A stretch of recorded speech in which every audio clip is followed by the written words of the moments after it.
عربی میں عورتوں کو کہا جاتا ہے، تو اس میں چونکہ خواتین کے حقوق بیان کیے گئے ہیں، اللہ تعالیٰ نے خواتین کو بہت سارے حقوق دیے ہیں، لیکن آج ہمارا سیکولر اور لبرل طبقہ جس قسم کے حقوق دے رہا ہے وہ الگ ٹائپ کے حقوق ہیں۔ وہ ایسے حقوق ہیں جس سے ہمارا خاندانی نظام خراب ہو جائے، عورتیں مردوں کی اطاعت سے ہی باہر نکل جائیں۔ یہ آواز ذرا اس کی بڑھا دیں، میرا گلا ویسے ہی بیٹھا ہوا ہے بھائی۔ تو اللہ نے کون سے حقوق دیے ہیں وہ ان کا تذکرہ ہوگا، اور کچھ حقوق اللہ نے مردوں کو بھی دیے، اس کا بھی اس صورت میں تذکرہ ہے۔ اچھا، میں یہ ٹاپک چھیڑنا نہیں چاہ رہا تھا، میں نے سوچا تھا آج کیونکہ سورہ نساء میں جہاد کی آیتیں بھی بہت ہیں، لیکن میرا جو ابھی بیان کیا ہے نا عدالتی خلا پر، اس پر بہت سارے لوگوں کے کچھ اعتراضات سامنے آ رہے ہیں، لبرل سیکولر قسم کے لوگوں کے اعتراضات۔ پھر میں نے سوچا چلو سورہ نساء بھی ہے تو وہ اعتراض بھی میں بیان کر دیتا ہوں۔ کچھ لوگوں کے کلپ آئے ہیں کہ یہ مفتی صاحب کو دیکھو، یہ کہہ رہے ہیں کہ مرد جب چاہے طلاقیں دے دے، عورت ظلم ہو رہا ہو تو ایک الگ بات ہے، تنسیخ نکاح کروا سکتی ہے، ادروائز عورت کے پاس علیحدگی کا رائٹ نہیں ہے۔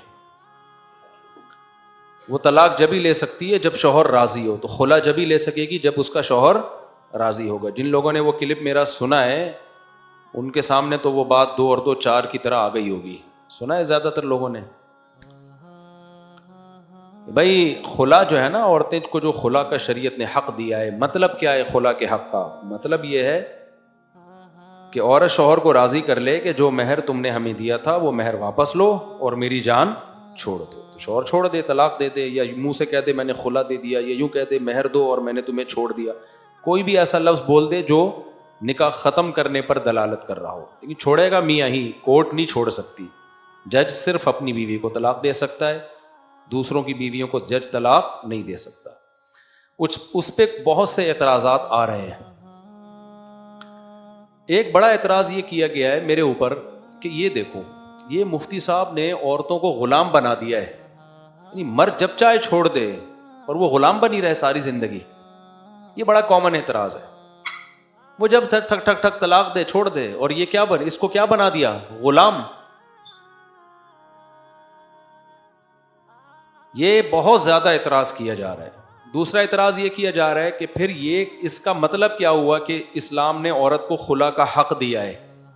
اکثر یہ جملہ کہا جاتا ہے نا کہ اسلام نے عورت کو خلا کا حق دیا ہے۔ جب مرد کی پرمیشن کے بغیر وہ خلا لے ہی نہیں سکتی تو حق دینے کا مطلب کیا ہوا پھر؟ سمجھ رہے ہو؟ پہلے تو میں یہ دوسرے سوال کا جواب دے دیتا ہوں، حق دینے کا مطلب کیا ہوا؟ حق دینے کا مطلب یہ ہے کہ اسلام سے پہلے جو آسمانی مذاہب تھے اور اب بھی ان میں یہ دستور ہے کہ عورت کے لیے مرد سے طلاق لینا، طلاق مانگنا یہ بہت بڑا جرم سمجھا جاتا تھا۔ آج بھی عیسائیوں میں طلاق کا کانسیپٹ نہیں ہے، یہودیوں میں بھی نہیں ہے۔ اللہ میاں نے عورت کو یہ رائٹ دیا کہ اگر تمہیں اس مرد کے ساتھ تمہارا گزارا مشکل ہے تو زبردستی اسلام تمہیں چپکنے کا آرڈر نہیں دیتا، تم شوہر کو منا کے اس سے ڈیورس لے سکتی ہو، ایسی صورت میں تم گنہگار نہیں ہوگی۔ اب بلا وجہ مانگ رہی ہو تو گنہگار ہوگی۔ اب سوال پیدا ہوتا ہے کہ جب مرد نے ہی چھوڑنا ہے تو عورت مانگے گی، وہ دے گا نہیں، تو فائدہ کیا ہوا ایسا حق دینے کا؟ اس کا جواب یہ ہے کہ نارملی وہ دے دیتا ہے۔ عام طور پہ بہت کم ایسے کیسز ہوتے ہیں کہ اس کو اس کا مہر واپس بھی مل رہا ہو اور پھر بھی وہ ڈیورس نہ دے رہا ہو، لیکن نہیں دے گا تو نہیں دے گا، پھر زبردستی علیحدگی نہیں لے سکتی وہ۔ یہ بات سمجھنے کے لیے نا ہمیں اس زمانے میں جانا پڑے گا جس زمانے میں اسلام کے تمام احکام پر عمل ہو رہا تھا۔ میں ابھی اس زمانے میں جاؤں گا، پھر آپ کو سمجھ میں آئے گا کہ یہ کیا مطلب ہے اس کا خلا کا حق، کیونکہ ہم اس زمانے میں بیٹھ کر اسلامی احکام پہ ڈسکشن کر رہے ہوتے ہیں، جبکہ اس زمانے میں ہم نے اسلام والے احکام کو پورے طور پر لیا ہی نہیں ہے۔ ہم نے کچھ احکام ہندوؤں سے لے لیے، کچھ اسلام سے لے لیے، تو دونوں کی ایڈجسٹمنٹ ہو نہیں رہی ہے، اس لیے مسائل کھڑے ہو رہے ہیں۔ سمجھ میں آ رہی ہے بات کہ نہیں آ رہی؟ اب پرانے میں جاؤں گا، لیکن پہلے دوسرا اشکال بھی اٹھا لوں، پھر میں پرانے زمانے میں انشاءاللہ 1000 سال پہلے ہم چلیں گے, پھر ہم دیکھیں گے وہ سوسائٹی کیسی تھی اور اس زمانے میں یہ احکام امپلیمنٹ ان کا کیسے ہوتا تھا. تو ابھی آپ کی جواب سمجھ میں نہیں آیا ہوگا, لیکن ہم ابھی پرانے زمانے میں جانے والے ہیں, ہم ریورس چلنے والے ہیں. میں دوسرا سوال اب اٹھاتا ہوں. دوسرا سوال یہ تھا کہ یہ کیا بات ہے کہ جی مرد جب کھڑک کھڑک کھڑک طلاقیں دے دے اور عورت اگر مرد کو چھوڑنا چاہے تو چند صورتوں کے علاوہ جو بار بار کہتے رہتا ہوں, کوئی بیسک نان نفقہ ہی نہیں دے رہا, بیسک حقوق ہی نہیں دے رہا, وہ تو ایک الگ بات ہے. لیکن مرد جب چھوڑنا چاہے کھٹا کھٹا کھٹا طلاق نکال دے, اور عورت جب چھوڑنا چاہے تو اس کے پاس یہ آپشن نہیں ہے. اس کا مطلب مرد نے عورت کو کیا بنا لیا ہے؟ غلام. خوب سمجھ لو, طلاق کا رائٹ مرد کے پاس آنا اس کا یہ مطلب نہیں ہے کہ عورت مرد کی غلام ہوتی ہے. رشتہ ختم کرنے کا حق عورت کے پاس نہیں ہے. اس سے یہ کہاں ثابت ہوتا ہے کہ وہ غلام بنا لیا اس نے؟ اس سے تو یہ ثابت ہوتا ہے وہ اس کی بیوی جب بن گئی ہے تو اب قیامت تک بنی رہے گی, بیوی بنی رہے گی, غلام تھوڑی بنی رہے گی. بیوی بننے سے نکلنے کا رائٹ اس کے پاس نہیں ہے. اس کی مثال ایسے جیسے کسی کمپنی نے آپ کو بینک کا مینیجر بنا دیا, اور مینیجر بنا کے آپ سے ایگریمنٹ لیا کہ جب تک آپ مر نہیں جاتے آپ کو ریٹائرمنٹ لینے کی اجازت نہیں ہے. تھوڑے دنوں میں آپ کا دل بھر گیا مینجمنٹ سے, آپ نے کہا مجھے تم نے غلام بنایا ہوا ہے جو میں تمہاری مرضی کے بغیر چھوڑ نہیں سکتا. تو ہم کیا کہیں گے؟ غلام نہیں, تمہیں تو باپ بنایا ہوا ہے, ٹھیک ہے نا, تمہیں مینیجر بنایا ہوا ہے. ہاں تمہارے پاس یہ آپشن نہیں ہے کہ تم واپس جا سکتے ہو, اس لیے کہ تم سے پہلے ایگریمنٹ ہوا ہے. فوج میں جو لوگ بھرتی ہوتے ہیں وہ باؤنڈ ہوتے ہیں چند سالوں تک کے لیے, اس دوران وہ آرمی کی جاب کو چھوڑ نہیں سکتے. تو اس میں یہ نہیں کہا جاتا کہ یہ آرمی کے غلام بن کے ہوئے میں. آپ کا کوئی اگر کسی سے ایگریمنٹ ہوتا ہے اور اس ایگریمنٹ میں آپ باؤنڈ ہو جاتے ہو تو اس باؤنڈ ہونے کو باؤنڈ ہونا تو کہتے ہیں, غلامی سے تعبیر نہیں کرتے. غلامی کا مطلب تو جو یہ ہوتا ہے کہ سر کے بال سے لے کے پاؤں کے ناخن تک آپ ایسے کنٹرول میں ہیں کہ آپ کا کوئی تصرف کا آپ کو حق حاصل ہی نہیں ہے. آپ جو کمائیں گے وہ بھی آپ کا نہیں ہوگا, آپ کے شوہر کا ہوگا. جیسے باندیاں جو کماتی تھیں تو ان کی کمائی ان کے مولا کی ہوتی تھی, باندی کی نہیں ہوتی تھی. غلام جو کماتا تھا اس کی ٹوٹل کمائی کس کی ہوتی تھی؟ اس کے آقا کی ہوتی تھی. جبکہ اسلام کہتا ہے بیوی کی جو کمائی ہے وہ کس کی ہے؟ بیوی کی ہے. تو غلام تھوڑی ہو گئی. ہاں یہ جو میاں بیوی والا ایگریمنٹ ہے اسے ختم کرنے کا رائٹ عورت کے پاس نہیں ہے. یعنی وہ بیوی ہمیشہ بن کے رہے گی, باندی کبھی بھی بن کے نہیں رہے گی وہ. تو یہ لفاظی کر رہے ہیں کچھ لوگ, میرا وہ کلپ گیا نا کہ اس کا مطلب وہ غلام بنا کے رکھے گا. بھائی غلام نہیں, وہ باؤنڈ ہے وہ, کیونکہ نکاح میں یہ خود بخود آٹومیٹیکلی ایگریمنٹ چھپا ہوا ہے. تبھی عورت کو منکوحہ کہا جاتا ہے اور مرد کو منکوحہ نہیں کہا جاتا. منکوحہ جس پر نکاح ہوا ہے. تبھی عورت اگر طلاق دیتی ہے, مرد عورت کو طلاق کا رائٹ دے دے نا, تو عورت مرد پہ طلاق نہیں واقع کرتی ہے, طلاق اپنے اوپر واقع کرتی ہے. نہیں آئی میرا خیال ہے بات سمجھ؟ مرد کو طلاق ہو ہی نہیں سکتی ہے کسی قیمت پہ. مرد جب بیوی کو کہتا ہے نا میں نے تمہیں ڈیورس کا حق دیا, تو بیوی یوں نہیں کہہ سکتی کہ میں نے تمہیں طلاق دی. نہ, مرد تو پہلے بھی آزاد تھا, اب بھی کیا ہے؟ آزاد ہے. تو طلاق تو آزادی کو کہتے ہیں نا, وہ باؤنڈ تھوڑی ہوا تھا. عورت ماتحت بنی تھی, غلام نہیں بنی تھی, لیکن ماتحت بن گئی تھی. تو مرد کو یہ اجازت ہے اپنی ماتحتی سے نکال دے اس کو. عورت کے پاس یہ رائٹ نہیں ہے کہ وہ جب چاہے مرد کی ماتحتی سے نکل جائے. تو یہ رائٹ اللہ نے مرد کو دیا ہے. تو اب مسئلہ یہ ہے کہ جب مرد کے پاس یہ حق ہے تو عورت اپنے آپ کو ماتحتی سے نکال کے طلاق اپنے اوپر واقع کرے گی, شوہر کے اوپر واقع نہیں کرے گی. کیونکہ وہ طلاق کا مطلب آزاد, عربی میں لفظ طلاق کا مطلب آزادی ہے. تو وہ ماتحت تھا ہی نہیں کہ تو آپ اس کو طلاق کیسے دے رہی ہو. آج یہ چیز بھی لوگوں میں کامن ہو گئی ہے, غیر مسلموں میں یہ لفظ سننے کو ملتا ہے, اس نے اپنی بیوی کو ڈیورس دے دی, شوہر کو ڈیورس دے دی. تو ہمیں تو ہنسی آتی ہے یہ لطیفہ سن کے, شوہر کو ڈیورس کیسے دے دی بھائی؟ اپنے آپ کو ڈیورس دے دی. اگر شوہر نے اس کو ڈیورس کا حق دیا ہے تو عورت جب ڈیورس دے گی تو دے گی کس کو؟ اپنے اوپر طلاق واقع کرے گی. آدمیوں پہ طلاقیں واقع نہیں ہوتی. ہاں یہ ایک بات ہے کہ عورت کو مرد کا ماتحت بنا کے اسلام نے اس کی, لوگ کہتے ہیں انسلٹ کی ہے, بے عزتی کی ہے. کیوں ماتحت بنا دیا بھائی؟ دونوں کیا ہیں؟ سیم ہے, کوئی ماتحت واتحت نہیں ہے. یہ بات, یہ منجن ہے. یہ کیا ہے؟ منجن. دنیا میں آزاد کوئی بھی نہیں ہے.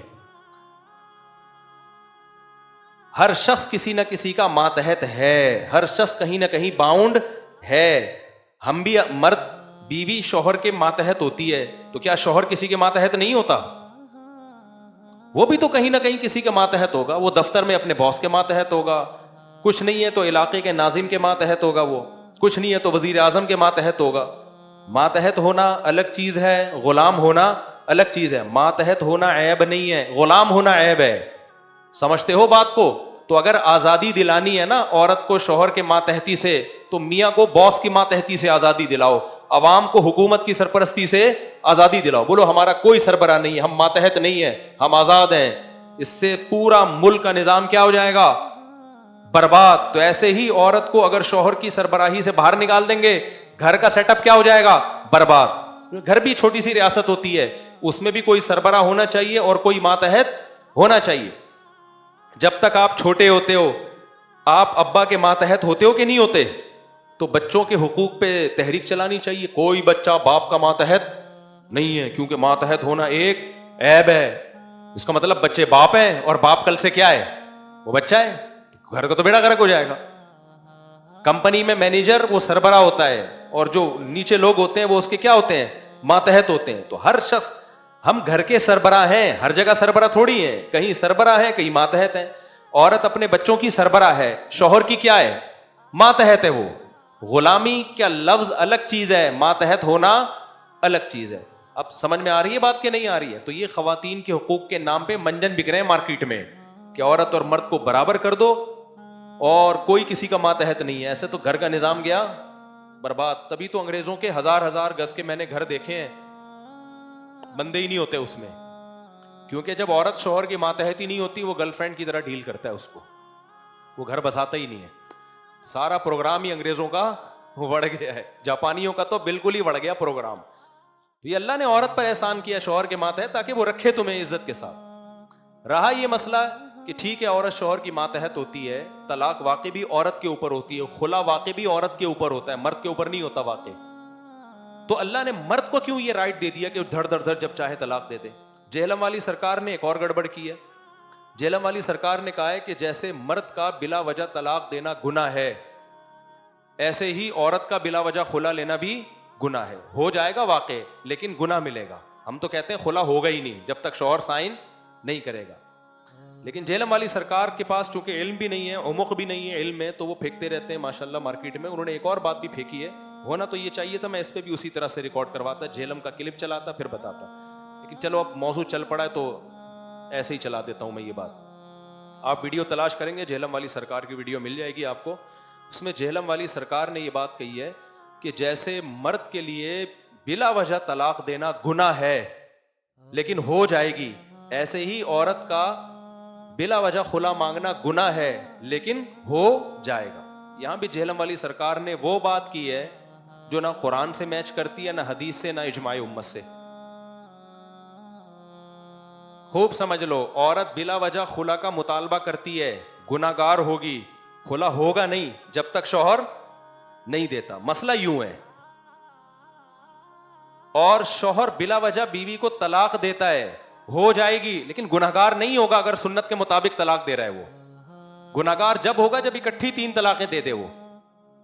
اب یہاں پر ایک بڑا اشکال, جو اور مضبوط اشکال ہوتا ہے, کہ اس کا مطلب یہ ہوا کہ مرد جب چاہے طلاق بھی دے دے اگر وہ شرعی طریقے سے دیتا ہے. شرعی طریقہ طلاق کا کیا ہے کہ اکٹھی 3 نہ دی جائیں, صرف 1 طلاق دی جائے, پاکی کے ایام میں طلاق دی جائے, حیض کی حالت میں نہ دی جائے, اور ان پاکی کے ایام میں طلاق دی جائے جن میں بیوی سے ہم بستری نہ کی ہو.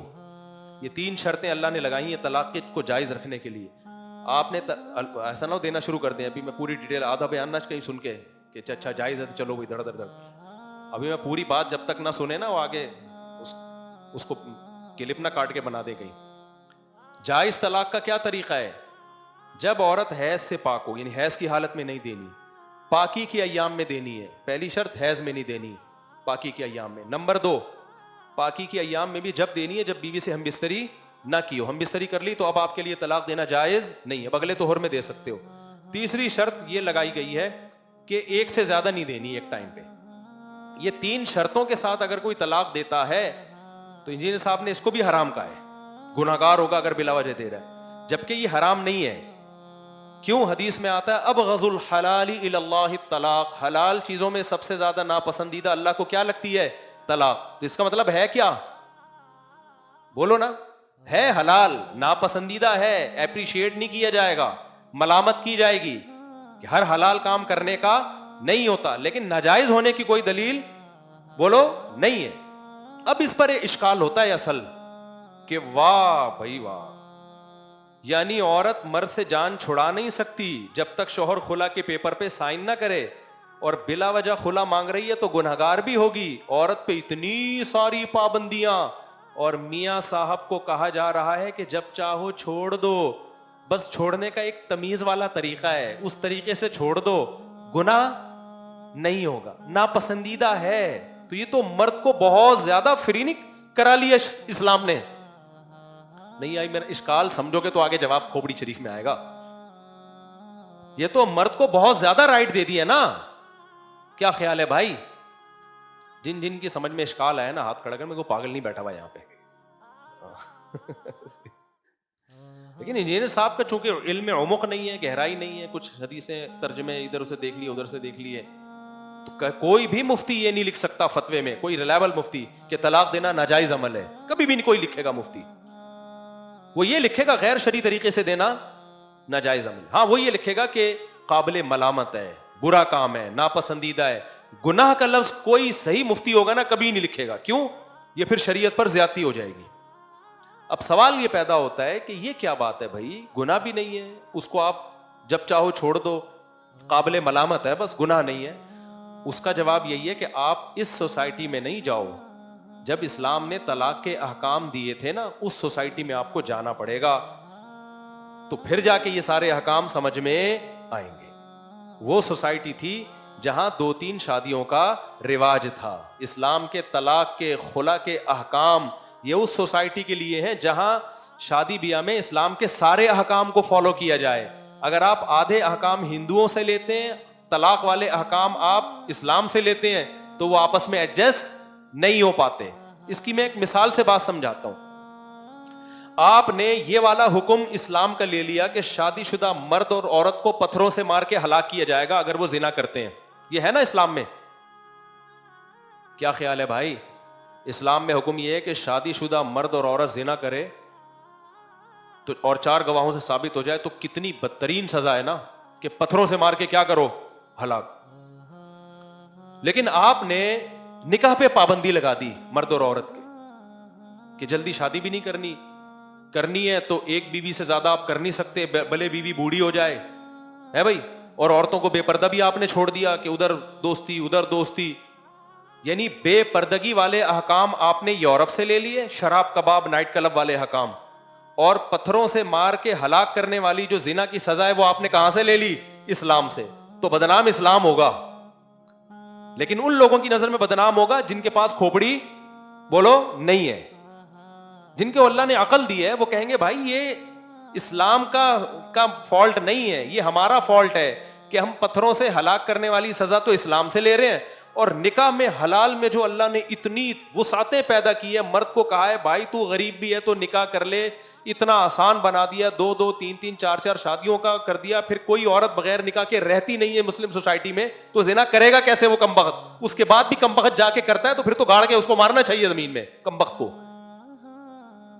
نہیں آ رہی میرا خیال ہے بات؟ تو یہاں بھی یہی مسئلہ ہوا ہے کہ اسلام نے جب طلاق کا رائٹ مرد کو دیا ہے نا، کہ تم جب چاہے دے سکتے ہو بشرطے کہ شریعت کے مطابق، جب چاہے دے سکتے ہو. ناپسندیدہ ہے مت دینا، لیکن دو گے تو گناہ نہیں ہے، کوئی سزا نہیں ہے اس پہ اسلام میں. تو یہ اس سوسائٹی میں دیا ہے جہاں اسلام نے ایک اور حکم دیا ہے. وہ حکم یہ ہے فَانْكِحُوا مَا طَابَ لَكُم مِّنَ النِّسَاءِ مَثْنَىٰ وَثُلَاثَ وَرُبَاع. 2-2 3-3 اور 4-4 نکاح کرو. اب ہوگا یہ کہ جب مرد سوسائٹی میں 4 بیویاں رکھنے کی کوشش کریں گے تو خواتین مارکیٹ سے کیا ہو جائیں گی؟ شارٹ. کیونکہ اللہ نے اتنی عورتیں پیدا نہیں کی ہیں کہ ایک کے مقابلے میں 4. یہ کبھی بھی سوسائٹی میں یہ ریشو رہا ہی نہیں ہے. ڈبل بھی نہیں پیدا ہوتی. اتنی بھی نہیں ہے کہ کسی سوسائٹی میں 50,000 مردوں اور 1,00,000 عورتیں ہوں. یہ بھی نہیں ہوتا. بہت زیادہ ہوگا. 50,000 مرد ہوں گے، 51,000 عورتیں ہوگی. بلکہ ریشو اکثر برابر ہی رہتا ہے. ہوگا یہ کہ جب مرد کوشش کرے گا نا زیادہ بیویاں رکھنے کی تو عورت کا حصول مردوں کے لیے مشکل ہو جائے گا. جو بہت ہی ہائی لیول کے, اپر لیول کے, رائل فیملی کے لوگ ہوں گے, شہزادے ٹائپ کے, کروڑ پتی ارب پتی لوگ ہوں گے, وہ تو 2 کر لیں گے, بہت مشکل ہوا تو 3 کر لیں گے. نارمل طبقے کے لیے 1 کا حصول بھی مشکل ہو جائے گا. سمجھ میں آ رہی ہے بات کہ نہیں آ رہی ہے؟ بھائی آپ ایک سوسائٹی میں فرض کرو 50,000 مرد ہیں اور 50,000 کو چھوڑو 50 مرد اور 50 عورتیں ہیں. مثال سے بات سمجھو, اگر کھوپڑی شریف کام کر رہی ہے, ایک سوسائٹی ہے, 50 مرد ہیں اس میں اور 50 کیا ہیں, بولو, خواتین. مرد کو اجازت دے دی تو 4 کر سکتا ہے, آپ کا کیا خیال ہے 50 مرد 4 بیویاں کر لیں گے؟ ہے ہی نہیں تو کہاں سے کریں گے؟ اسلام نے جو چھوٹ دے دیا نا مردوں کو کہ 4 کر لو, اس کا یہ مطلب نہیں کہ مرد کر بھی لیں گے. لوگ کہتے ہیں اور اتنی عیاشی اور مرد 4 لے کے گھوم رہا ہوگا. او بھائی, یہ اسلام نے آرڈر دیا ہے سپلائی کے مقابلے میں ڈیمانڈ کو بڑھانے کے لیے, کہ اتنی عورتیں پیدا نہیں ہوتی ہیں, ڈیمانڈ ان کی بڑھا دو, کیونکہ سپلائی کے مقابلے میں جس چیز کی ڈیمانڈ بڑھتی ہے اس کی ویلیو بڑھ جاتی ہے. اب 50 مرد ہیں 50 عورتیں, ہر عورت اس قابل ہوتی ہے کہ اس کا نکاح ہو جائے کیونکہ اس نے ماتحت بننا ہے. ہر مرد اس قابل نہیں ہے کہ وہ کسی کو اپنی بیوی بنا لے, کیونکہ سربراہ میں کچھ شرطیں پائی جانی چاہیے کیونکہ وہ سربراہ ہے.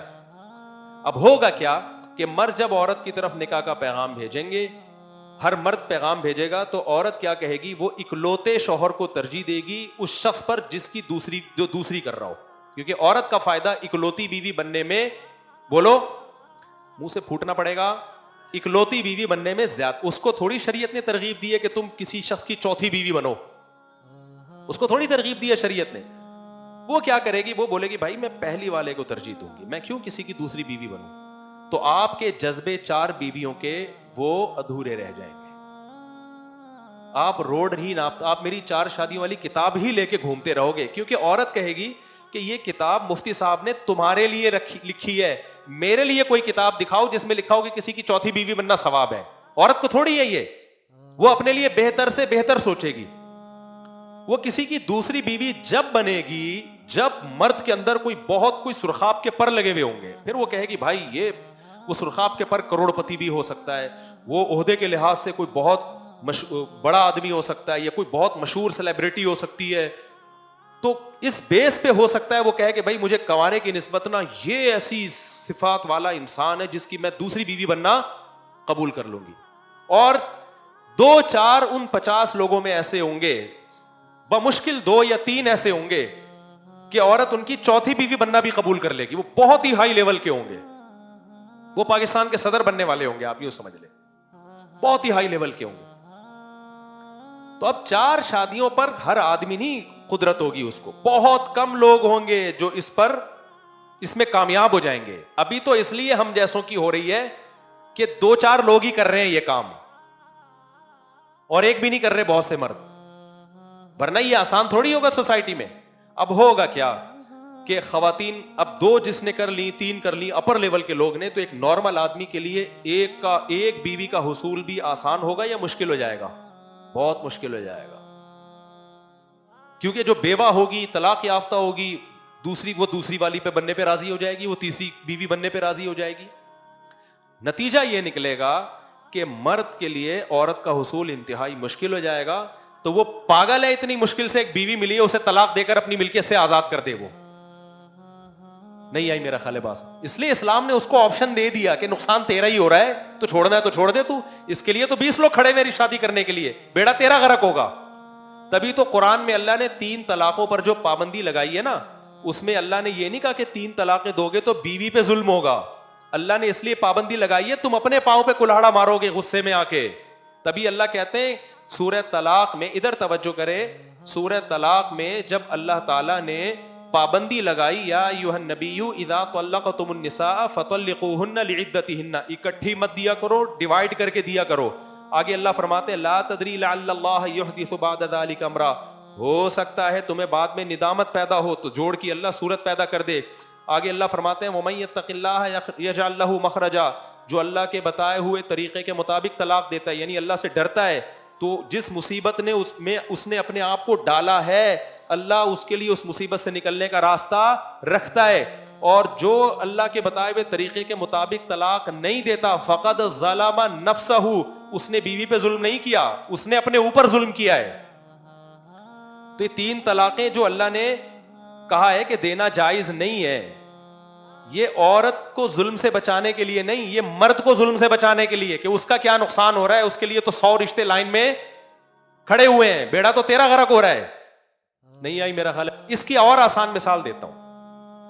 دیکھو آپ کے پاس BMW آ گئی, ایک غریب آدمی کے پاس کروڑوں روپے کی کسی نے گفٹ دے دی اور بول دیا کہ یہ کروڑوں روپے کی چیز کا تو مالک ہے, تو اگر زبان سے یہ بول دینا کہ میں نے BMW کو طلاق دی طلاق دی طلاق دی, تو یہ تیری ملکیت سے نکل جائے گی اور تجھے گناہ بھی نہیں ہوگا. آپ دو گے اس کو طلاق؟ بولو دو گے؟ بولا کہ ٹھیک ہے حلال ہے, مگر میں مجھ سے بڑا بیوقوف کون ہوگا اتنی کروڑوں روپے کی چیز کو میں اپنی ملکیت سے ایسے ہی نکال دوں. اور آپ اگر نکال دو گے تو کیا BMW اخبار میں اشتہار دیا جائے گا کوئی ہے اس کو رکھنے والا؟ بھائی 100 لوگ لائن میں کھڑے ہوئے ہوں گے. تو ہم عورت کی حیثیت کو آج کی سوسائٹی کے لحاظ سے دیکھ رہے ہیں جس میں ایک شادی کا رواج ہے, جس نے عورتوں کا بیڑا غرق کر دیا ہے.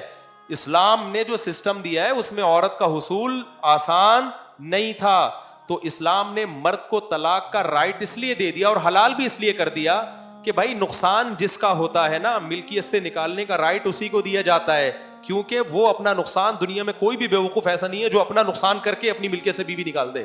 نقصان تو تیرا ہو رہا ہے. نہیں آ رہی میرا خیال ہے بات سمجھ میں؟ نقصان مرد کا ہے, اس میں یہ سمجھا گیا ہے کہ تیرا نقصان, اس کے لیے